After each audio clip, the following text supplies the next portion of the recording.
There we go. Barely do.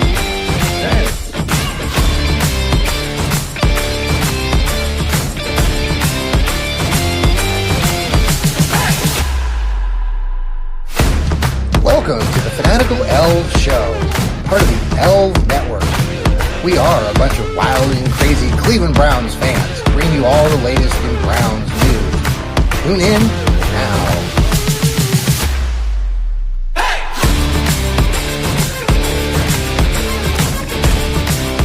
Well, good evening all. Welcome, Cleveland. It's a Thursday night, and that means it's the Fanatical Elfz Show. We are the Fanatical Elfz Network, part of Fans First Sports Network. I'm decked out in my Cavs gear tonight as the Cavs are playing. Not working. No, it's not working. I was just saying off air, and I'm not. I love Kenny Atkinson. I am the most biggest supporter of new coach Kenny Atkinson, but Steve knows very well, as does Sam, that I like to criticize coaches because that's what I do. And I'm just a little surprised. They were in this game early, and they put in the new substitution guys, Struess and whatnot, and he left them in there during this god-awful run that Oklahoma City just went on. And what was the score now? It's 50-something to 20-something. It's like 7 minutes left in the second quarter, and it's 50-27. I mean, basically, it was 12. It was 12-12. Yeah. Listen, I'm a Dean Wade fan. I love Dean Wade, and he 50-29. 50-29. But he's got to go back to some of these. I don't know. I'm just a little frustrated, but it is January, and I was listening to Michael Wilbon and the other guy that they do their sports show on ESPN, and they were talking about the NBA, and basically these games in January don't mean squat really. They don't. Come March and Tony April. Kornheiser, is that who you're talking? Tony Kornheiser, yeah, they were just basically talking about like how Boston lost to the Toronto Raptors the other night. And they're like, oh God, Boston lost to a terrible team, but it's January, so it's been an amazing run by the Cavaliers, though. I mean, they're 34 wins, 5 losses. Might take a loss tonight, but still, it's pretty amazing. It was shout out to my buddy Dean Wade and his coaches, Kurt Fairchild, who a buddy of mine, used to coach Dean in high school at St. John in Kansas there. And so shout out to them. They're in, he told me they're in eight rows up along the baseline behind the Cavs basket. So hope they're having fun. Sam, how you doing tonight down there in Dallas, Texas? Pretty good. It's been warm, but it's been really nice outside. But it's the Cowboys have been doing some weird stuff. Tell us about it. Tell us about them Cowboys. Damn Cowboys. I was doing school while they broke the news about Mike McCarthy getting fired. So it's nothing crazy. They're looking at hiring maybe the Kellen Moore or Robert Saleh might come to the Cowboys. It's just going to be whoever Jerry can figure out who wants the least amount of money and who won't take away the fame from him. So they'll win 7 games next year, but they'll win just enough to screw their draft pick, but not make the playoffs. I don't know. It's just Cowboys stuff. Nothing new.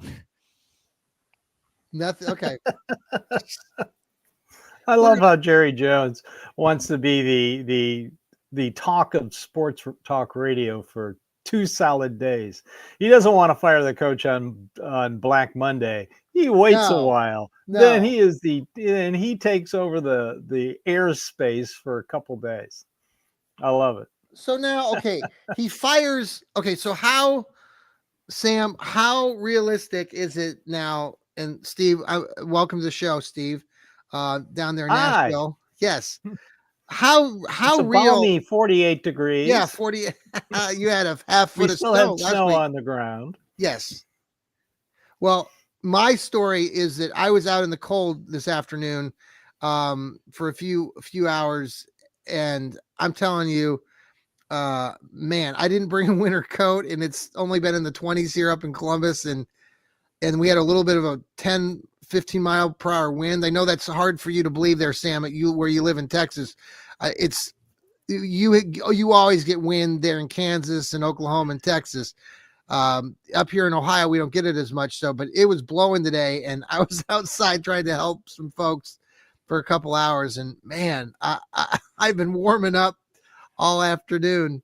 But so this whole thing with them firing him down in Dallas, what this leads to is then now Dion primetime with his kid coming out of the ranks, Colorado, first or second pick, maybe potentially to the either us, maybe or your Titans down there in Tennessee.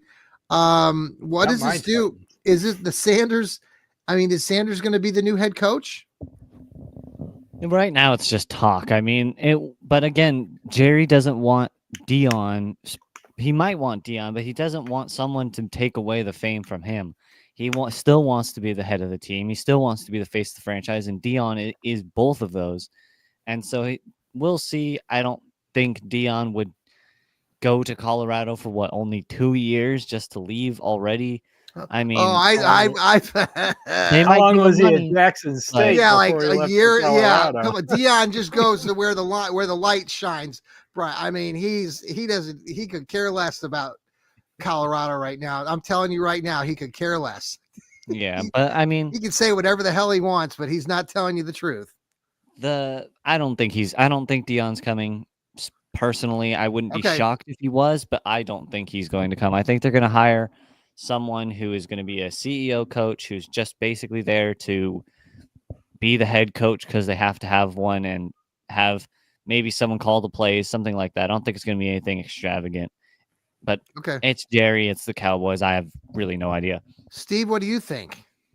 That's what I agree with Samuel, although I did read a report out of Colorado that the university president has denied Deion Sanders' first ask for more NIL money. So I don't know. I do know one thing, that all these little fantasy football traders thinking that Dak Prescott is going to come to the Browns in some kind of deal for the number 2 pick is impossible. It's $1 billion a year business, folks. It isn't fantasy football. I doubt the Cowboys want to take on $103 million in dead money, and the Browns don't want to take on a $47 million contract. So ain't going to happen. Get it out of your little brains. It's not going to happen. What about Russell Wilson? I'm hearing reports this afternoon about Russell Wilson coming to Cleveland, or with Justin Fields. Where in God's name did you hear that? I heard that. I mean, on the wonderful X, X is a beautiful place. Oh, God, come on. I'm kidding, but no, I'm not kidding about whatever. I read it somewhere. Gosh, the X is not a very good place. We are on the X, but you got to kind of manage and find your little niche with a Twitter, because there's it's so called much. Twitter. Yeah, Twitter. It's so stupid to call it a freaking letter. Yeah, well, it's going to be interesting time with that and all. Gosh, all this stuff. TikTok, I don't know. Coming and going. Blue Sky. I'm like, man. I shouldn't say this, but the name that is gaining steam around Berea is Daniel Jones as your bridge quarterback. And I could see it. I mean, he's only going to be 28. He has won a road playoff game with the Giants. Last year, he passed for almost 68% and also had 700 yards rushing. So I could see it. I could believe it as a bridge. I tell you, like I've been saying this, the quarterback room next year is going to be 3 different people.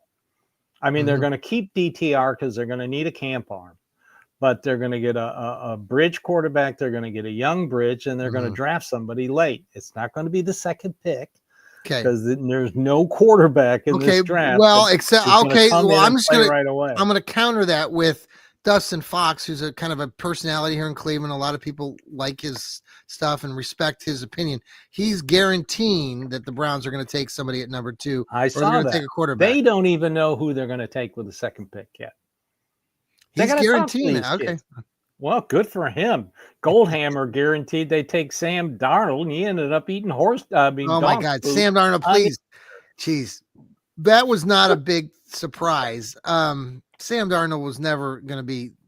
I mean, he was sort of Well, a playing. lot of people said that it was between, that He was playing gonna with be fool's there. gold. Yeah. What the Daniel Jones? Interesting. Sam, have you seen those reports?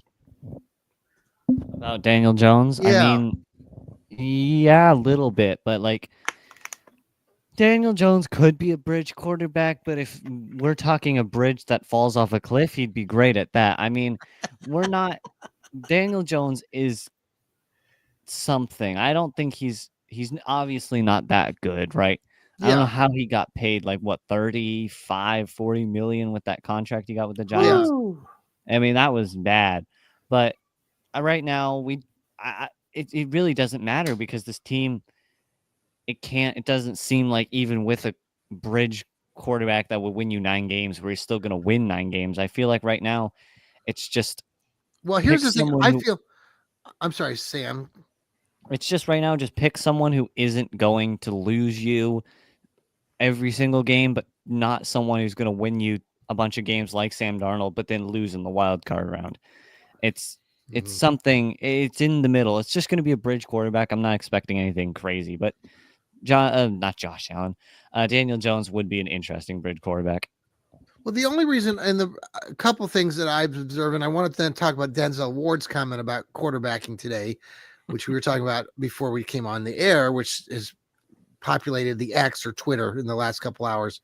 Daniel Jones, I saw that game here at the stadium live. You know, it was the home opener for the Browns this year, and I remember there were some Giants fans sitting near us or right next to us or something, you know, close by, and they were they were acting very surprised with how the Giants play that way, and Daniel Jones looked like Tom Brady. I mean, from afar, all those little screen passes he was dumping off and just the different things that he was doing. I mean, it wasn't the greatest game ever by the Giants, but the Giants beat the Browns that day.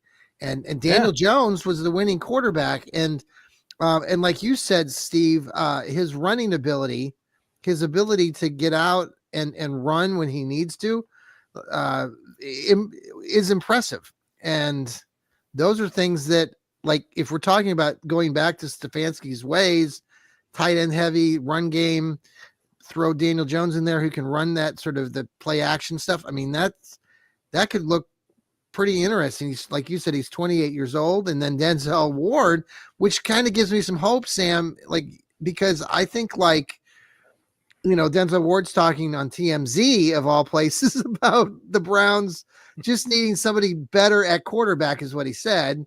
And once we get that quarterback position solidified, I do think that you aren't that far off. And I think the Browns weren't that far off before this season. They had Joe Flacco come in and do some spectacular things a year ago. And so, yeah, that's interesting, Steve, that you bring Daniel Jones' name up. I've heard that, but I've been hearing it for a couple weeks. And it makes sense. I mean, he can win a game at Cleveland Stadium, unlike Justin Fields, who is 0-3 in Cleveland. So,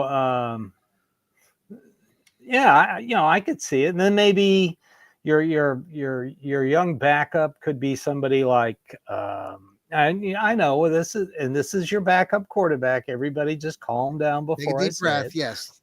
Could be someone like a Zach Wilson or who's the other guy? Mac Brown? Oh, Mac.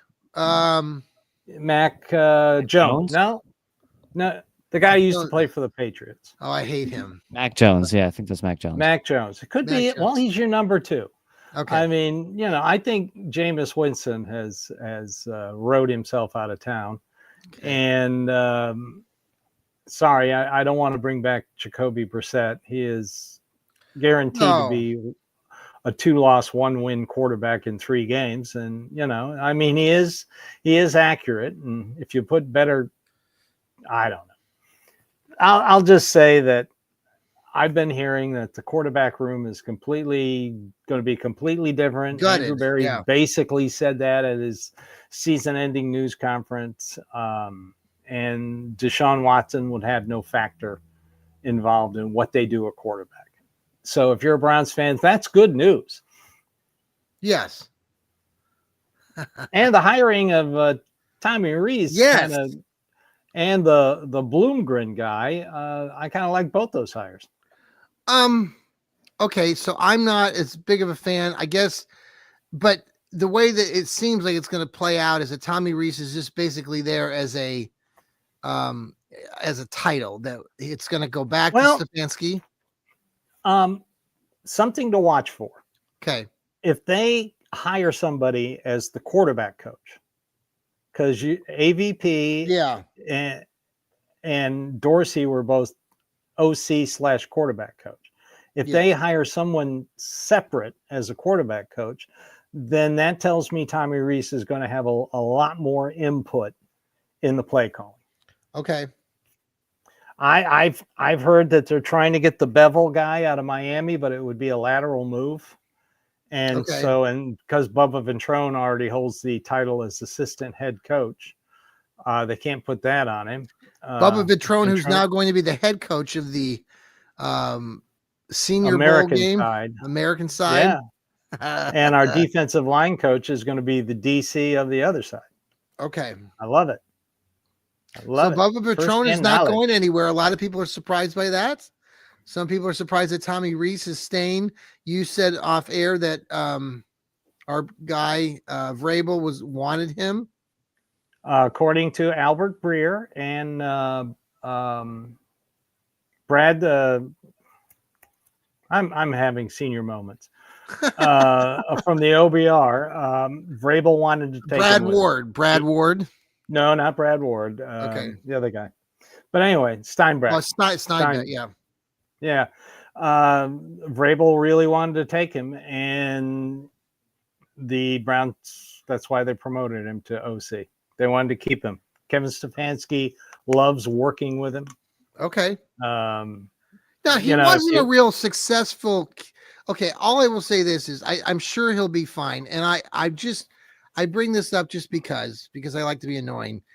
He wasn't that successful as a player at Notre Dame. Some people say that he was a star. He was not a star. If you want to go back and look, go read about what he did in his time. He was competing with a couple other players at the time. I mean, he had some success. I'm not going to deny that.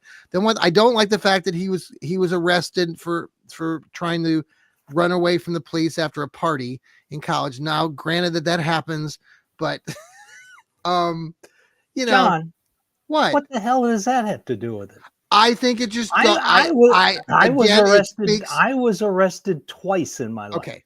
Once when I was 13, and once when I was 13. What the hell were you doing at 13? I have not been arrested yet. I want to know what you were doing at 13. None of your damn business. All right. But if you're going to condemn somebody, I'm not going to condemn. No, I'm not condemning. If a student comes to you and has a failure, are you going to say, "Yeah, no, I got you, kid"? I got you. No, I read that, and here's what I'm thinking. I'm thinking of Johnny Manziel and Baker Mayfield. That was immediately what I thought of when I'm reading Johnny about Manziel. He went to Vegas and got drunk and did drugs. We don't know that Tommy Rees did. Well, we don't know that. We don't have that information about him right now. I mean, obviously. Okay, let me tell you a little bit about Tommy Rees, because my article on Fans First Sports Network just came out today about Tommy Rees. Okay. He got promoted to be he was a quarterback coach. He did work for the San Diego Chargers. So if anybody out there tells you he no NFL experience, that's a load of crap.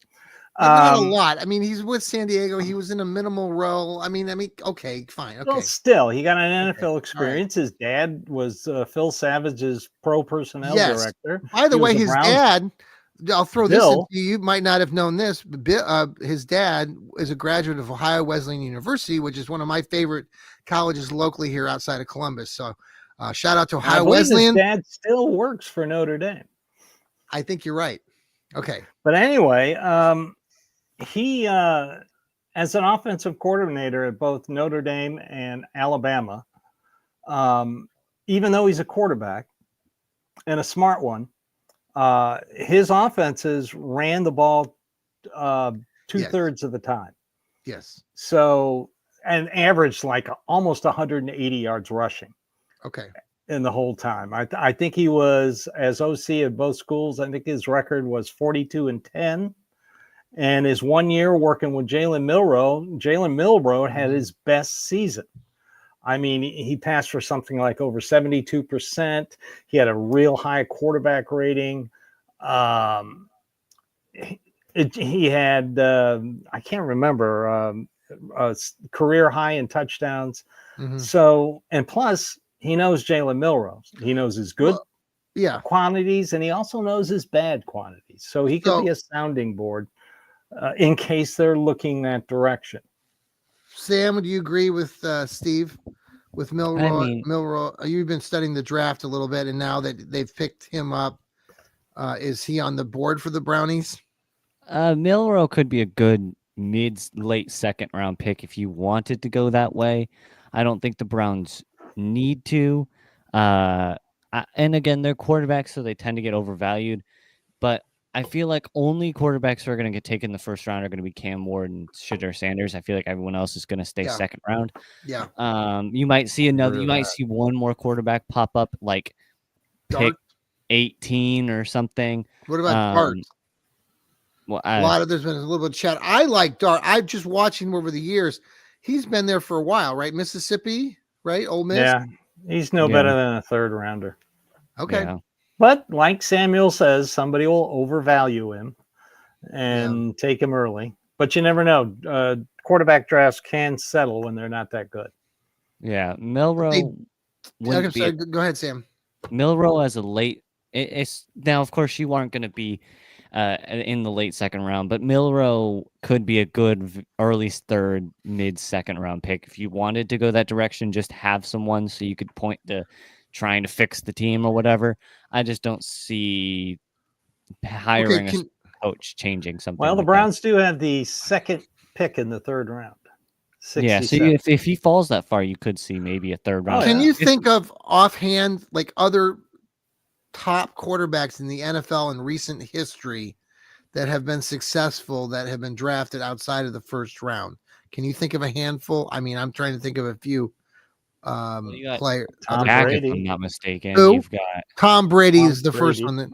Well, we know, okay, but outside of Tom Brady, who are some other ones that have been drafted outside of the first round? Because there was some stat or something I read somewhere in social media platform, basically showing all of the quarterbacks that have been drafted in the first round compared to like all these other quarterbacks drafted after the first round, and it's such a significant drop off, obviously, so if we pick up a quarterback like Milroe or Dart or something like that. Here's the good news. If you've got a bridge quarterback and a capable backup, they can learn for a year. Sure. That's the best situation. Right.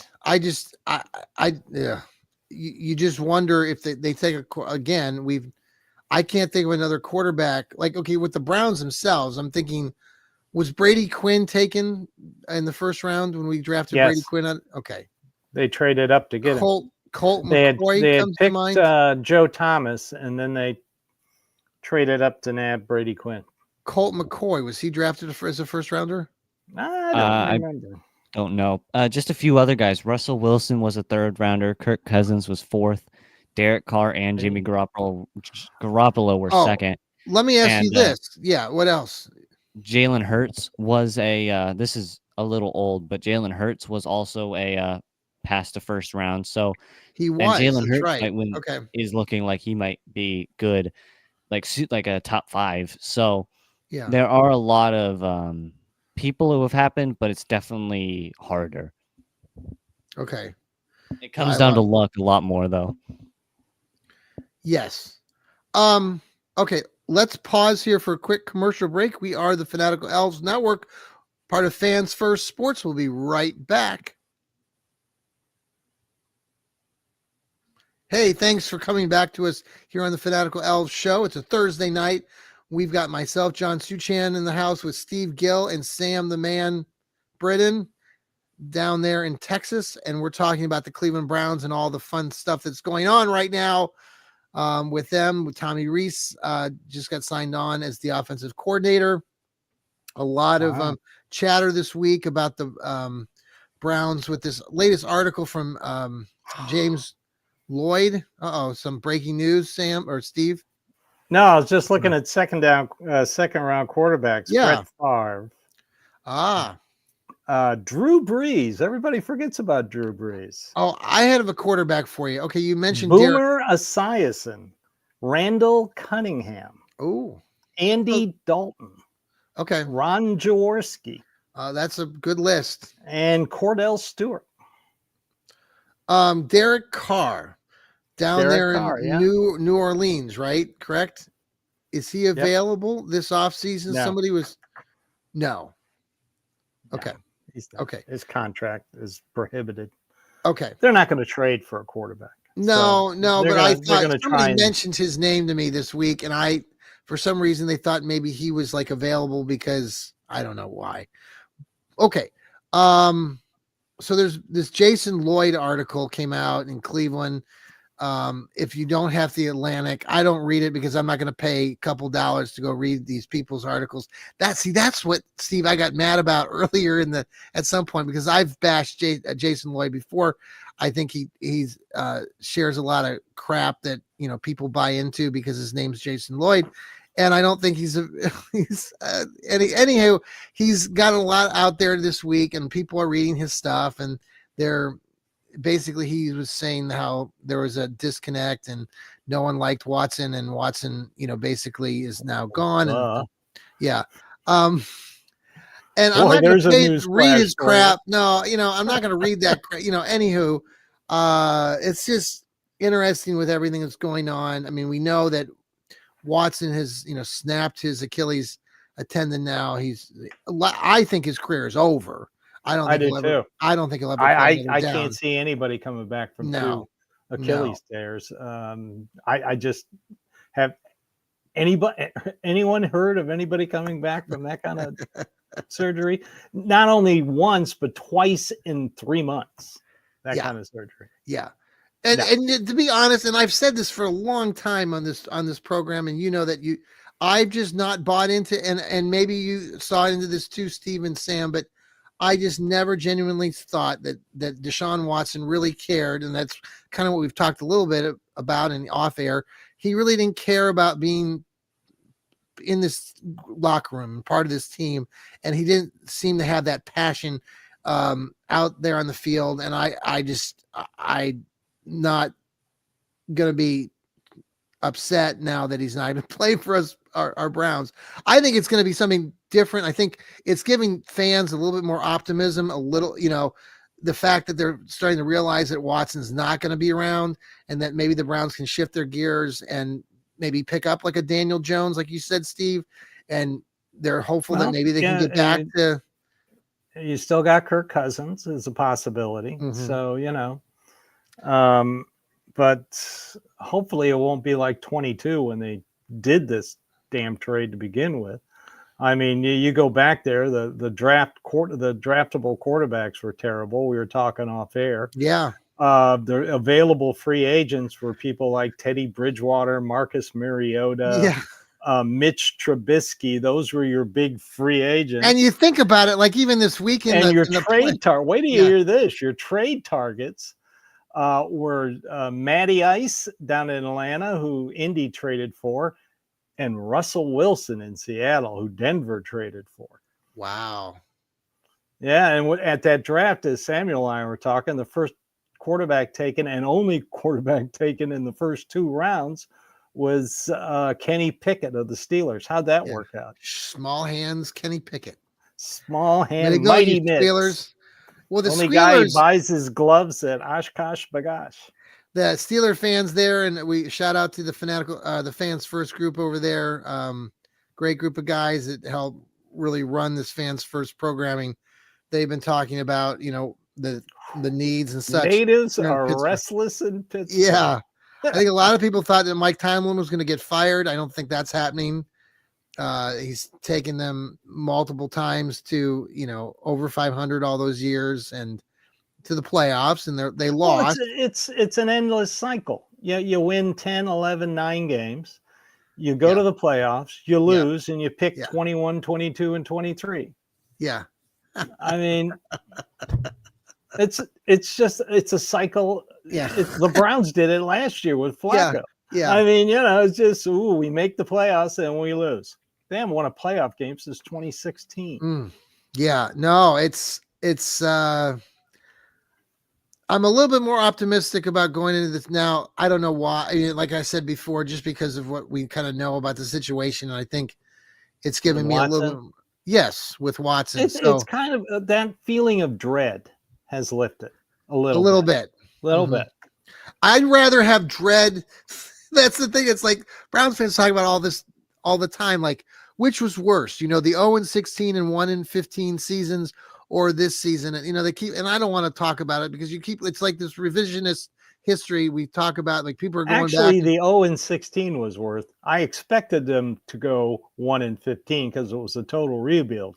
I expected them the next year to win at least 5 games, and then they had to wait till Christmas to win their own. I mean, they didn't win a single game, and and then they bring back Mr. 1-31. Yeah. Now that's and that's another part of this whole thing, is that the Haslams have been criticized. There's some people in Cleveland that just loathe the Haslams, that say that they're cheats, they're awful, they're evil, and I'm like, these people are shouting this stuff and they don't know anything about, like, Art Modell. Like, Art Modell got rid of Paul Brown, Jim Brown, and took the team to Baltimore. So I don't know what the hell these people are talking about when they're critical of the Haslams, who are giving us what, $50 million or bazillions of dollars more extra in spending. Yeah, $50 million more than any other team. And now the city is suing the Browns again. There's another PR move this week. Again, it's just like, here's what's going to happen. Here's what's going to happen. The Haslams are going to write the city a check and move on, just so they can start working on the Brook Park, have your nice little ceremony with the gold shovels, and the Cleveland politicians are going to sit there and go, "Hey, we won."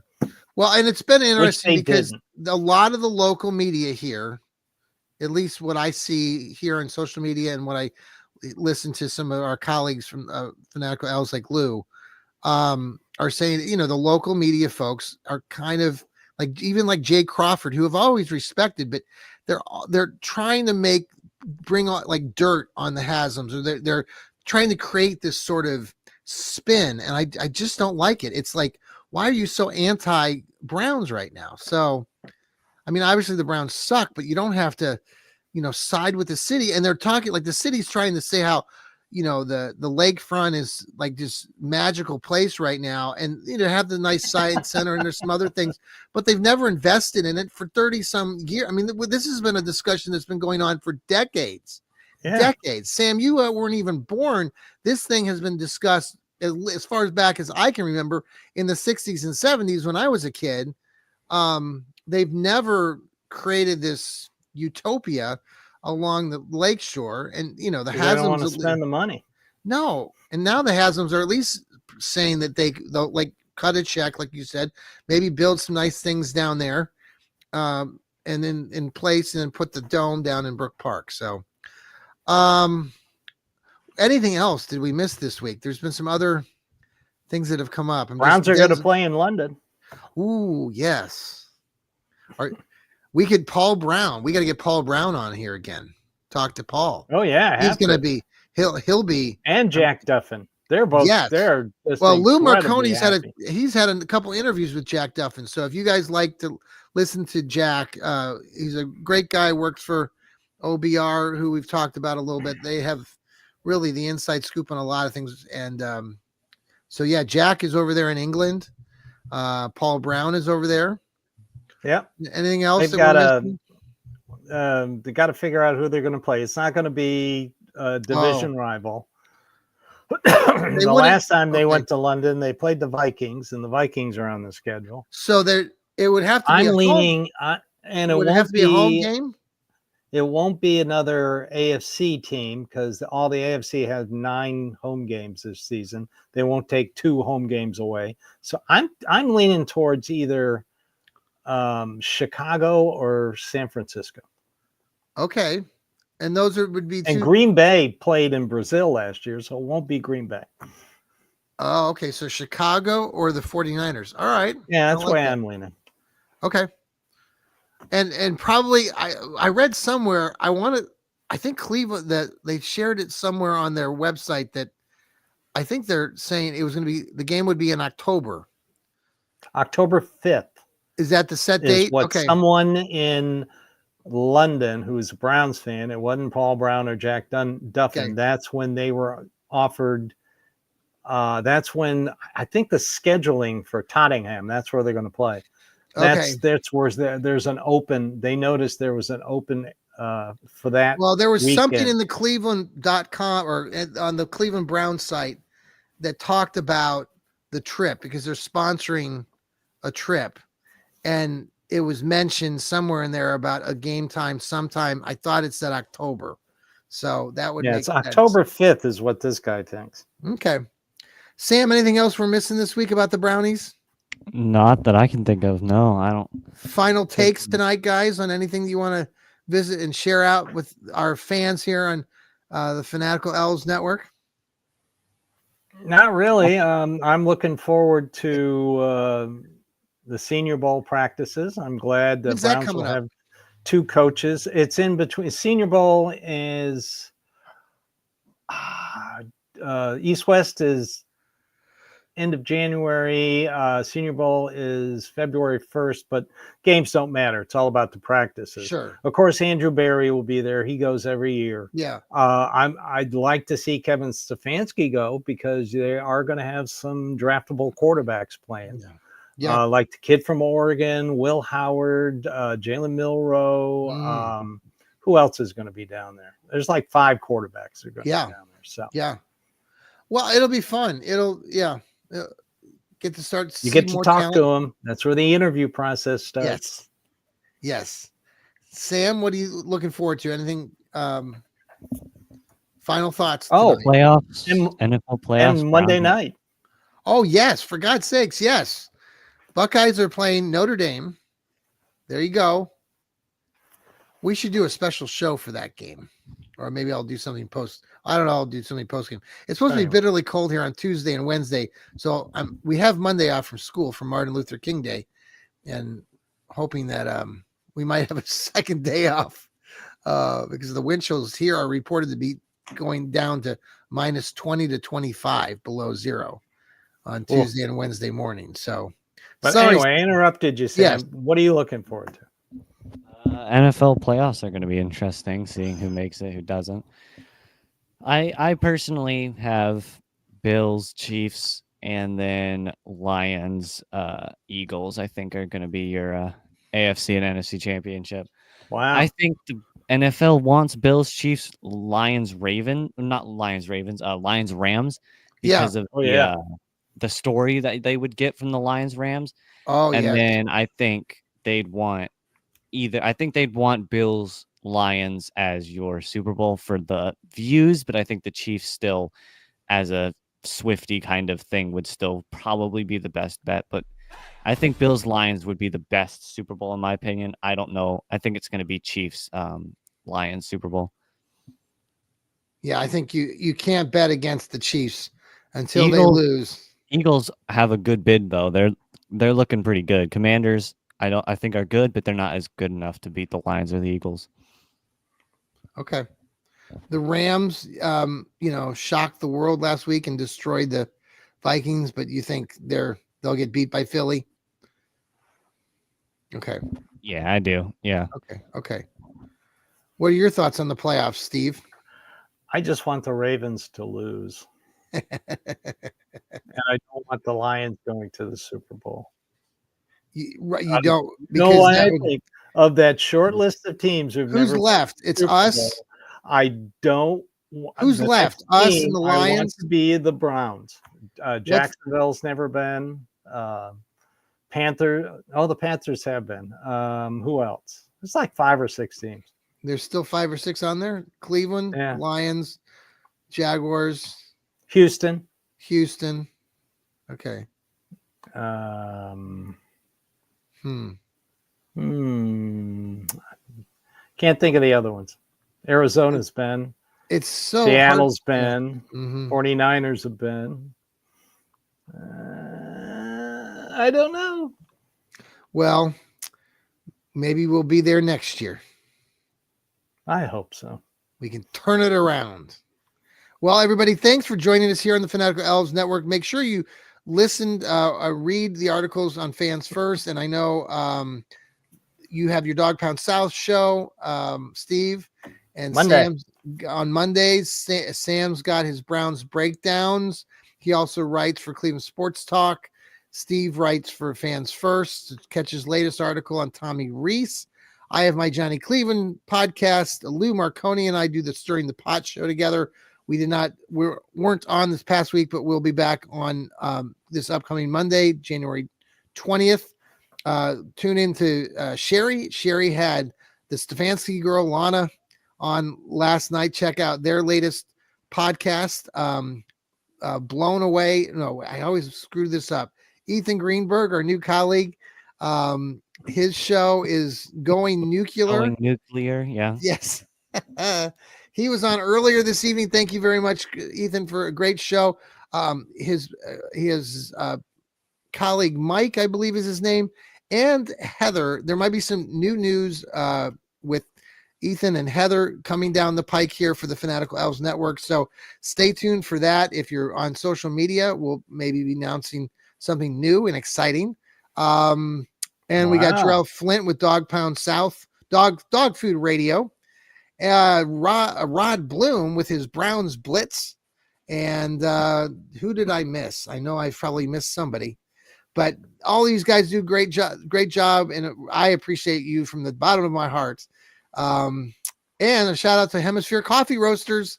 It's on the top of our X page. Please go buy some coffee.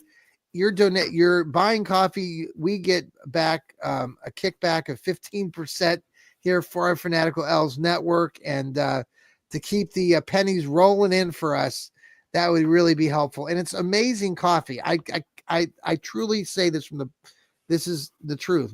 My wife and I have been buying this coffee for 6 or 7 years now, and we will never go back. It's good stuff. So local little coffee place out of Mechanicsburg, Ohio, just west of Columbus here. They do a great job. So thank you. Shout out to Hemisphere Coffee Roasters. Guys, have a great night. Good night. Go Browns. Yeah, go Browns. Oh, come on, Sam. Get a little more into it.